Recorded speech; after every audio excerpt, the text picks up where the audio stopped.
Russell Kook had been one of the strongest technical performers in Season 8 of Hell's Kitchen across the whole competition, the kind of contestant who looked like a likely winner through most of the run. Nona Sivley was the one who actually won it. What Russell did in his final moments on camera was something the show had not produced before and has not produced since, refusing to congratulate Nona and instead turning to camera to blame his kitchen brigade for his loss, not in the quiet way a disappointed competitor might privately reflect on a team's performance, but as a direct accusation delivered on film.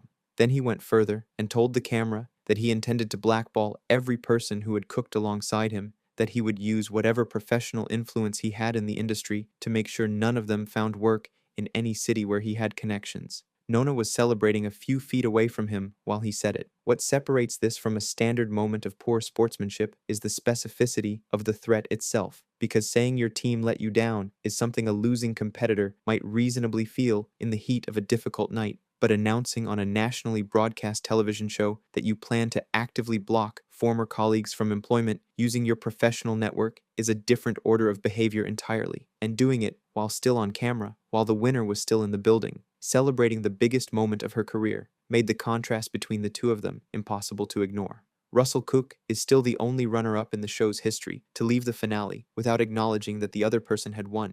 Hell's Kitchen is built around the idea that the kitchen is the only thing that matters while you are inside it, and for most of Season 18, that premise held for a rookie chef named Chris Mendonca, who had been one of the standout performers in the cast. The episode before he left, Ramsay awarded him a perfect 10 on a lobster shepherd's pie, one of the highest individual dish evaluations of the season. Chris had suffered a severe head trauma in an accident 9 months before filming began, and during prep in the 6th episode, he asked sous chef Christina Wilson if he could speak with her privately in the pantry. What he told her had nothing to do with cooking. He tried to explain that he was losing the ability to hold himself together mentally, and that the experience was pulling him back toward a very dark place he had been in following the original injury, though he said he could not fully describe what was happening in his head, only that it was getting worse. Ramsay came to the pantry himself after that conversation and told Chris plainly that his mental health mattered more than the competition and that he should not stay if remaining was costing him more than it was worth.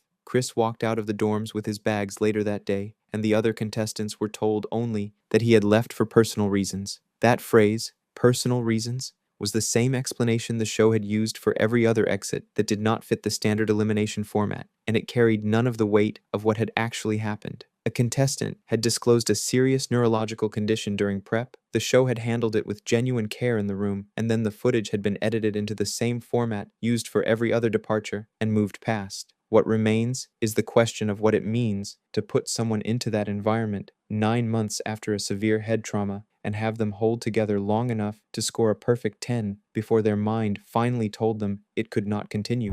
Raj Bhakta was a contestant on Season 8 of Hell's Kitchen who had spent the early episodes behaving in ways that confused most of the people around him. A cook whose decisions in the kitchen were difficult to follow or predict. And during the 3rd episode, he was assigned to the fish station for dinner service. Before service began, Raj cooked and plated virtually the entire supply of Dover sole, a premium white fish that was the main protein on that evening's menu, long before any order for it had come through from the dining room. By the time service was underway and customers began ordering, there was no fish left to cook. Ramsay discovered the depletion and ordered Raj to go out into the dining room himself and inform the waiting customers that the Dover sole was no longer available. But Raj told Ramsay directly, during live service with a full dining room, that he would not go out and deliver that message, and he held that position while the kitchen stalled and tables waited with no food coming out.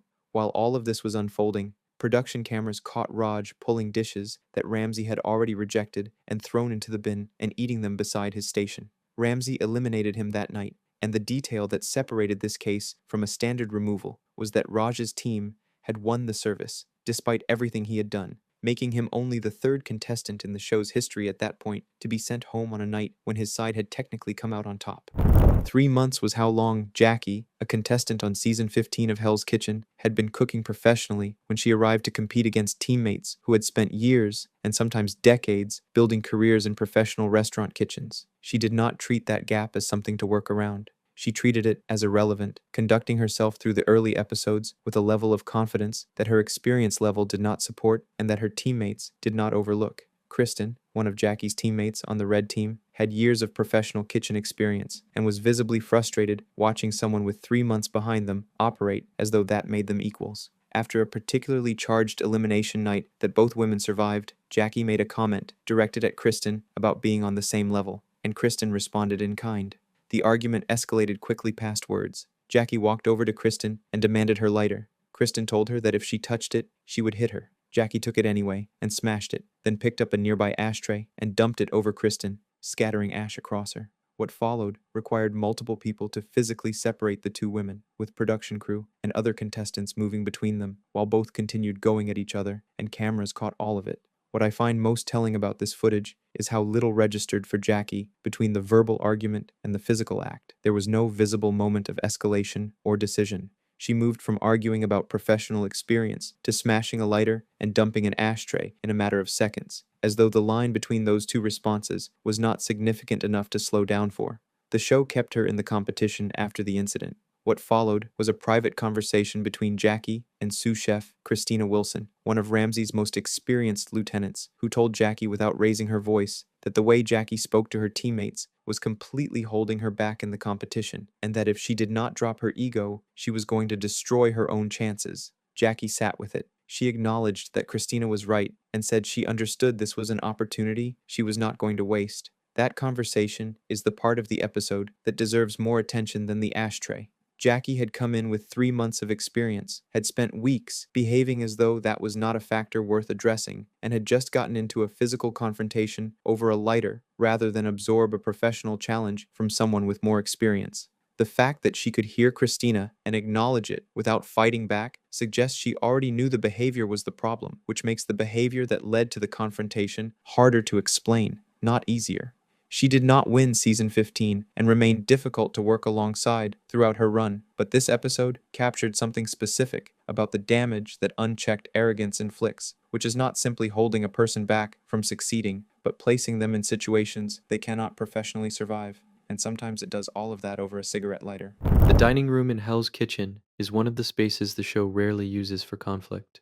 The kitchen is where screaming happens, where plates get sent back and services collapse, and the front of house where customers eat has always functioned as the area the cameras approach more carefully, where drama is usually limited to impatient diners, and maitre d' Jean-Philippe Susilovic managing them with his characteristic composure. Season 6, Episode 2 was the exception. Van Lynch was a chef from Texas competing in Season 6, who had spent his entire career working inside kitchens rather than in the dining room. And when Ramsay assigned him to handle tableside service for the night, Van told cameras he had the charisma to carry him through unfamiliar territory. The job required him to take direction from Jean-Philippe, who had spent years in the role and knew exactly what dining room service demanded. Van did not follow the instructions. The first mistake was delivering food to the wrong table. Jean-Philippe corrected him and redirected him, and Van moved on, but the pattern continued. Dishes were misrouted, food was dropped on the floor, and through all of it, Van operated largely independently of the guidance Jean-Philippe was offering beside him. What I think this footage reveals, beyond the obvious incompetence, is something specific about what happens when someone has enough confidence to ignore an expert standing directly next to them in a situation they have never experienced before. Van was not just struggling on an unfamiliar station, he was struggling and dismissing the person whose entire job was to help him through it.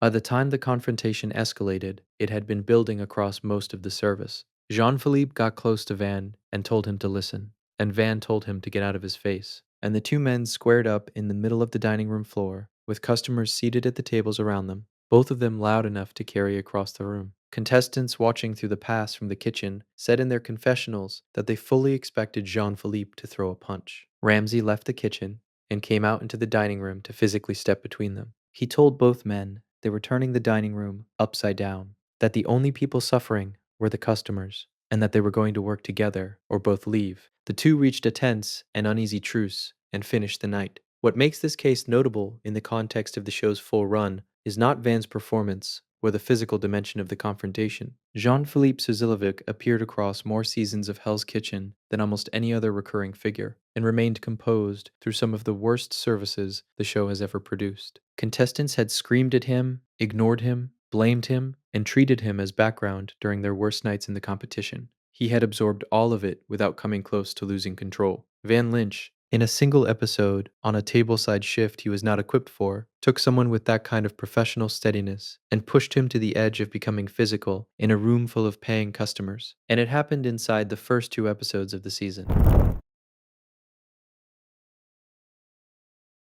Professional kitchens run on rules that are never written down and never announced because every person working the line is already supposed to know them. The kind of shared understanding that covers which surfaces burn, which spaces are safe, and what can be grabbed without stopping to look. Nobody labels the walk in cooler as cold. Nobody marks the oven trays as dangerous. The entire functioning of a shared line during a live service depends on every person in it honoring that understanding simultaneously and without being reminded. Giovanni Rapicavoli was one of the 6 remaining contestants on season 5 of Hell's Kitchen, the stage where all remaining chefs worked together in a single combined kitchen rather than on opposing teams. He was working the meat station on the night of the 10th episode. At some point during the dinner service, he removed a sizzle plate from a 500-degree oven and placed it directly into the walk-in cooler without telling a single person in the kitchen that he had done so. The cooler is a space that everyone on the line accesses throughout service without slowing down, because there has never been a reason to slow down. Its temperature is constant, and that constancy is what allows the pace of a service to be maintained. Giovanni knew this. He knew it because anyone who has worked a professional kitchen line knows it, and he put a 500-degree object into that space and walked away without a word to anyone. Robert Hesse reached into that cooler during service to retrieve something and grabbed the tray barehanded. Robert had returned to season 5 after being medically removed from a previous season for pericarditis, a condition that had ended his first run through no fault of his own, and he had fought to get back into the competition and had made it to the final 6. The footage shows the blisters already forming by the time he reached the medical station. The injury was confirmed as second-degree burns across his fingers and thumb. When Ramsay confronted Giovanni about the sizzle plate, Giovanni said he had only been trying to cool the tray down and had not intended for anyone to get hurt. Ramsay told him directly that intention was irrelevant when the consequence was a teammate with second-degree burns, and that the only fact that mattered in a shared kitchen was the result of what you left in it. At elimination that night, Ramsay cited both the sizzle plate and the fact that Giovanni had argued back at him during service as reasons for the removal. The argument concerned Ramsay more than the act itself, because it told him that Giovanni had not understood what the sizzle plate represented in terms of shared responsibility. Giovanni was not being sent home for an accident, but for an accident he could not account for, which Ramsay treated as a fundamentally different failure. Robert finished the service with his hand wrapped and kept working, while Giovanni was gone before the night ended, the unwritten contract of the shared kitchen broken by one person and paid for by another.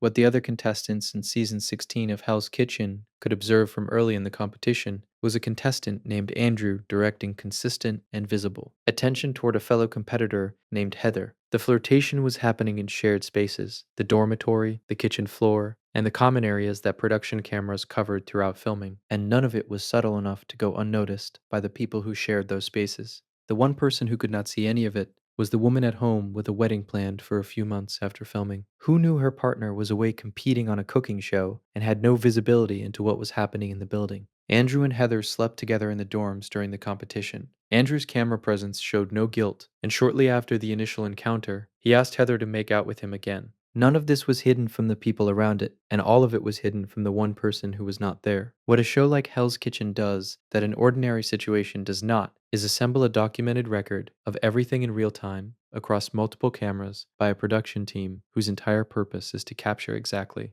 these developments. The fiancé was not in the building, but the record of what Andrew was doing was being built frame by frame throughout the competition, and it was always going to be broadcast to a national audience before she had any understanding of what had been happening. She arrived at the set during the Black Jacket Challenge phase and walked into an environment where every other contestant, every crew member, and every camera had been watching what Andrew was doing for weeks before she appeared. She was the last person in proximity to the situation to understand what she had walked into. And the footage of that convergence was described by viewers as one of the most uncomfortable personal moments the show had produced, not because of any dramatic public confrontation, but because of the specific quality of everyone else's awareness in the room compared to hers. Andrew continued pursuing Heather after the fiancé's arrival. The witnesses had not changed. The cameras had not changed. The only shift in the situation was that the person with the clearest interest in knowing what had been happening was now physically present, and Andrew kept going anyway. What the third party perspective on this case shows most clearly is the specific architecture of the concealment.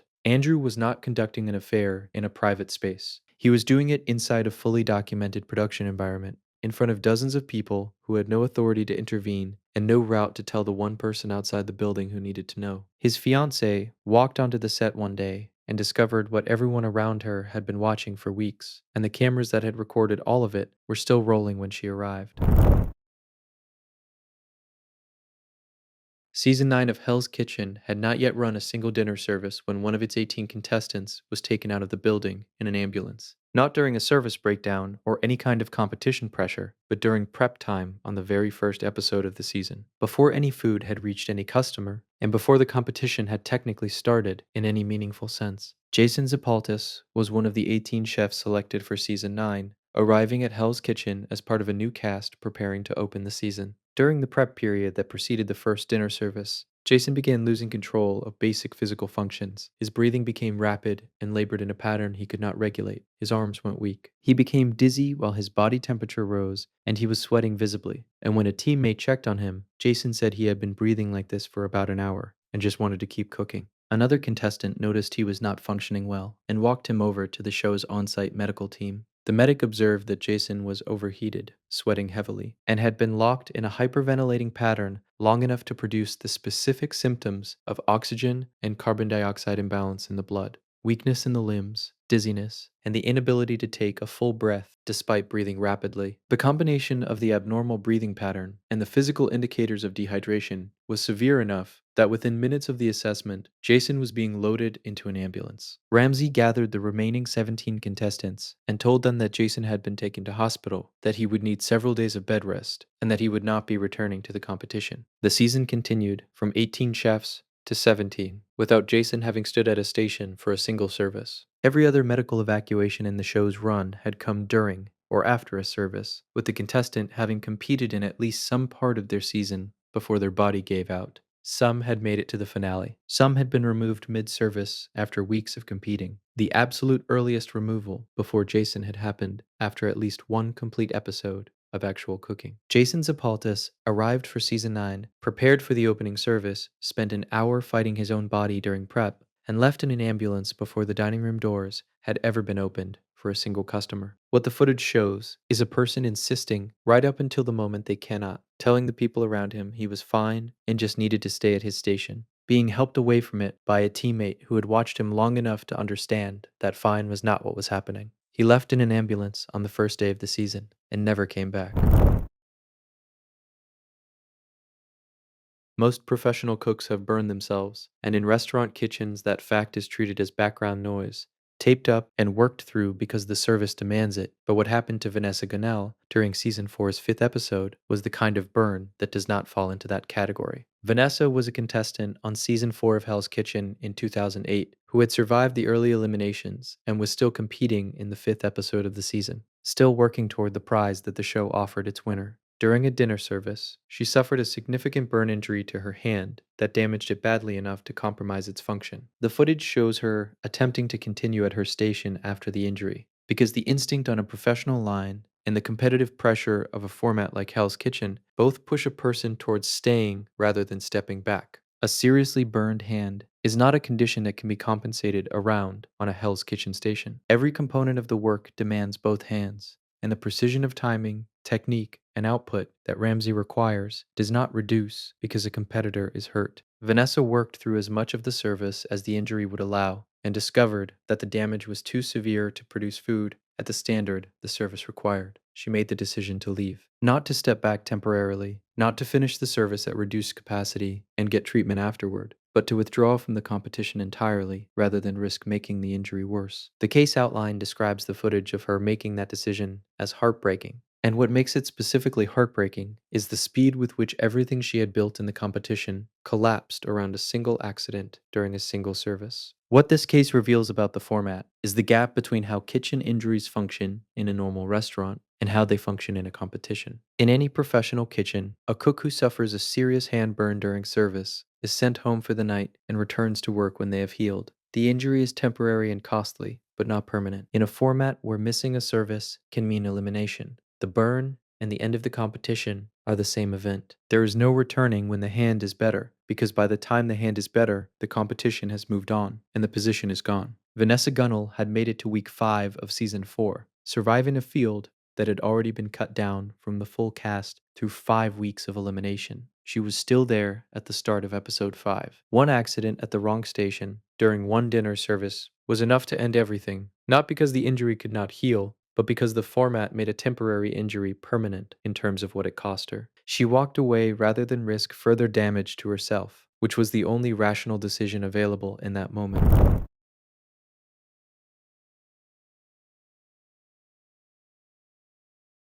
Ramsay received Matthew Francis Johnson's plate, examined the shrimp, and within a few seconds pulled the intestinal vein out with his fingers, held it up in front of every contestant in the room, and offered it back to Matthew, asking him directly whether he would eat the sack, and the room went still around them. Matthew had arrived for season 20 of Hell's Kitchen in 2021 as part of the Young Guns edition, a season built around emerging culinary talent, and his signature dish was a shrimp preparation. The signature dish challenge is the opening evaluation of every Hell's Kitchen season. The moment before teams are assigned or services begin, when each contestant presents the dish they have chosen as their professional first impression, prepared at their own pace, under the most controlled conditions they will experience during their entire time on the show. The intestinal vein running through a shrimp's body contains the animal's digestive waste, and removing it is one of the earliest practical skills any cook learns when working with the protein, because its presence on a plated dish is immediately visible and indicates incomplete preparation. It takes a shallow cut down the back of the shrimp and a few seconds. It was on Matthew's plate because nobody had completed that step before the shrimp was plated. Ramsay's specific choice to extract the vein physically and offer it back for tasting is worth examining. Most failures on Hell's Kitchen get screamed at and sent back for a refire, addressed through the standard cycle of rejection and correction. This one was displayed and offered for consumption because there was nothing to refire. The shrimp was cooked correctly. The failure had happened before any heat was applied, at the point of cleaning, and it was visible to anyone who looked at the plate. Matthew had no explanation that accounted for the gap between what he had submitted and what the preparation standard for shrimp requires. Having chosen the dish himself, prepared it at his own pace without time pressure, and brought it forward as his best work. And when Ramsay examined it, the most basic step in preparing its central ingredient had been skipped entirely. What the structure of this case reveals is that the discovery was inevitable the moment the plate was handed over, because Ramsay was always going to examine the shrimp, and anyone examining those shrimp was always going to find what Matthew had left in them. The only variable was whether Matthew had caught it himself before bringing the plate to the pass, and the answer, visible to every contestant in the room when Ramsay held the vein up, was that he had not